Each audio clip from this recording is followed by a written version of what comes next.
you to leave. Are you breaking up with me? I don't know, but I need some space away from you. Think you'll be okay? No thanks to you. Have you lost your mind? What the hell were you doing with a bomb in the car? Don't say anything to your folks about what happened. If anyone comes round here asking questions, just keep saying you don't remember. Right? But what if the police come? What did I just say? It's a lie. What are you talking about? I'm not a racist. I'm not a thug. I'm not one of Griff's lackeys like the rest of them. I'm doing this to try to stop him before he hurts anyone else. And why would you want to do that? I couldn't tell you before. Shouldn't tell you now. But everything's messed up. I don't know if I can do this anymore. What do you mean?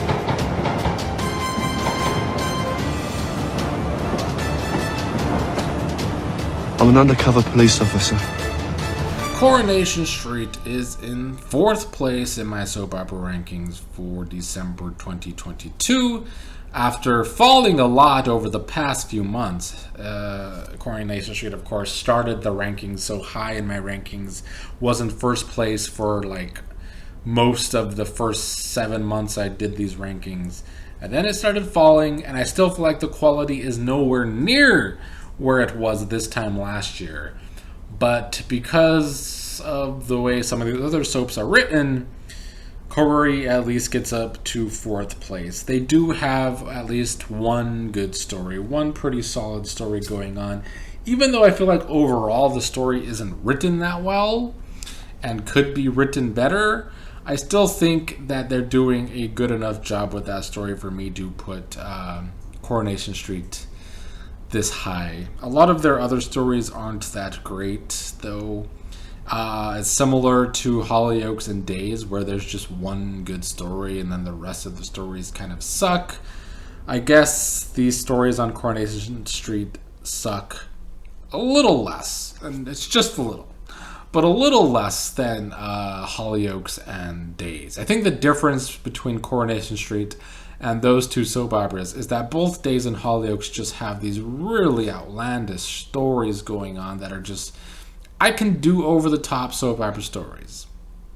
But when they're done poorly, I can't get behind it. And Hollyoaks and Days both have a lot of those.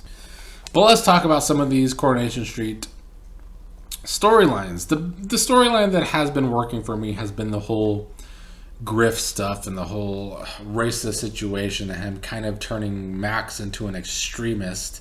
I feel like that is a play on the real world with some of these groups, even though I've talked about how the setup for this group made no sense, but I'm not going to get into that again. But we did have Griff harassing Alia and Alia elbowing him in the face, but Griff just uses that to record a video and turn it into extremist video against Muslims on the internet and how he was attacked by a group of Muslims, even though he was the one harassing Alia and he was the one in her face and she just elbowed him to get away from him. Max has been the one who Griff has been using to kind of be this like video editor and this like social media person for him to get popular online using his extremist rhetoric. Another play into the real world. This happens a lot in the real world with these extremists. But Alia has been a good point to the story, and she's worried about Adi and all the other Muslims and Corey. But yeah, the main part of the story has been Griff trying to basically brainwash Max, and he buys Max new equipment so he can be the best social media manager for Griff. The other part of this story is Spider, who has returned as an undercover cop. I've talked about how it doesn't really fit the character of Spider, but here we are anyway. Spider finally admitted to Toya that he is an undercover cop. She didn't buy that at first.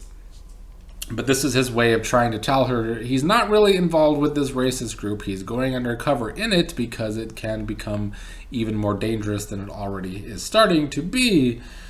I mean, I guess I warmed up to that side of the story a little more because of Spider.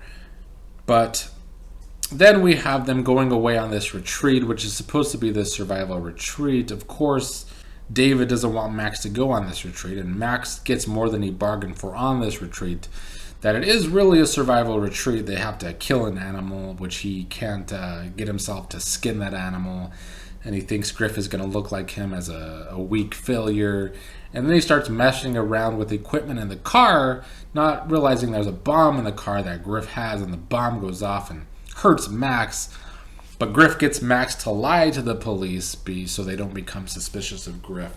Even though people are starting to talk about how Griff is always around younger people than him, which is kind of odd for various reasons. I don't know why more people don't point that out in the storyline, that Griff is around all these younger people that he's clearly brainwashing. But yeah, I do think this story overall has been better than it's been lately. I don't know. I mean, the character of Max for so long now has been annoying, and even more so now that he, has been turned into an extremist. But him and the relationship between him and David continues to just get worse and worse. He seems to want to stay more with Griff now, and tells David that he hates him. So, yeah, that's definitely the best story on Coronation Street.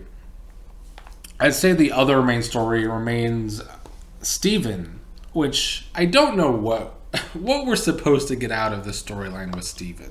So what caused all of Steven's problems in the first place is that he's broke and he needs money. And it's kind of turned him into this desperate person at times, but also just a weirdo. I think it's kind of the acting as well. But he's also just a weirdo, and then he ended up accidentally killing Leo and hiding that from happening, hiding the body. And then Gil is kind of onto the fact that he's poor, but in typical Gil airhead fashion, she doesn't totally figure out the big picture of what's been going on with Steven. And Steven's able to talk her out of her ideas. Then Teddy returns with news on Leo, and Teddy's drinking, and he gets in an argument with Steven, and Teddy gets hit by a car. And then Steven goes to the hospital and is prepared to have to kill Teddy if he has to I guess this is his way of having to kill again to make sure nobody finds out about the person that he killed in the first place, in Leo.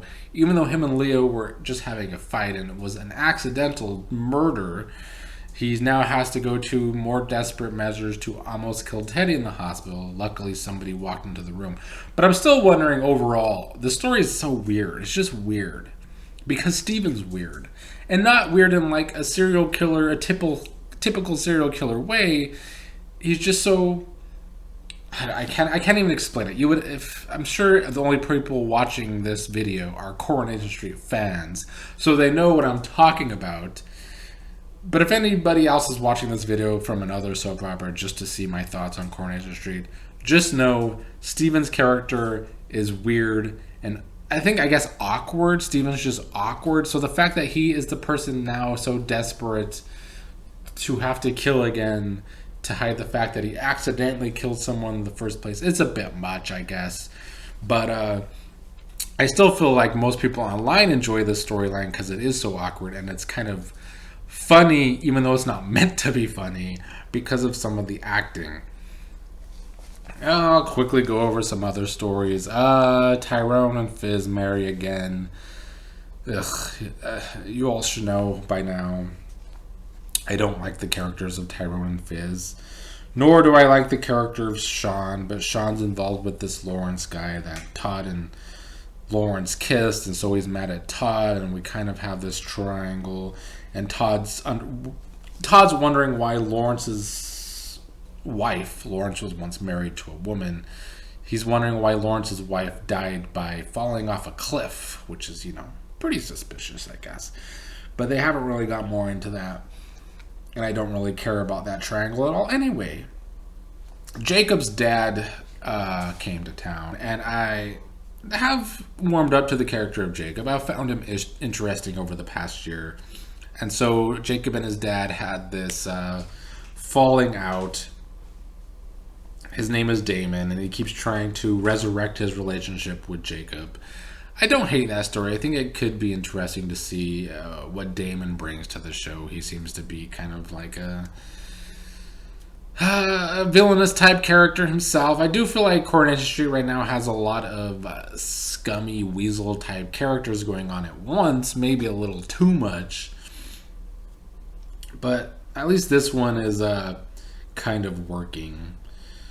I'm not gonna talk about Summer. Like what more can I say about Summer than that I haven't already said over the past few months? The character of Summer is so annoying to watch. And they write her that way. But, like, I'm sick of Summer. That's just all I have to say about the Summer storyline. She always is in trouble, even though so many people care about her and try to help her. But just because she has diabetes, she acts out all the time. I'm over it. That's all, I think, for Coronation Street this month. I did find it funny that Bob Dylan came out and said that Coronation Street is one of his favorite shows of all time because it makes him feel at home or something. So that was interesting to see. And then the producers are trying to get Bob Dylan to make a cameo on Coronation Street. That was a fun little tidbit to see this month. But Coronation Street gets up to 4th place, a little high, but Home and Away is not on in December.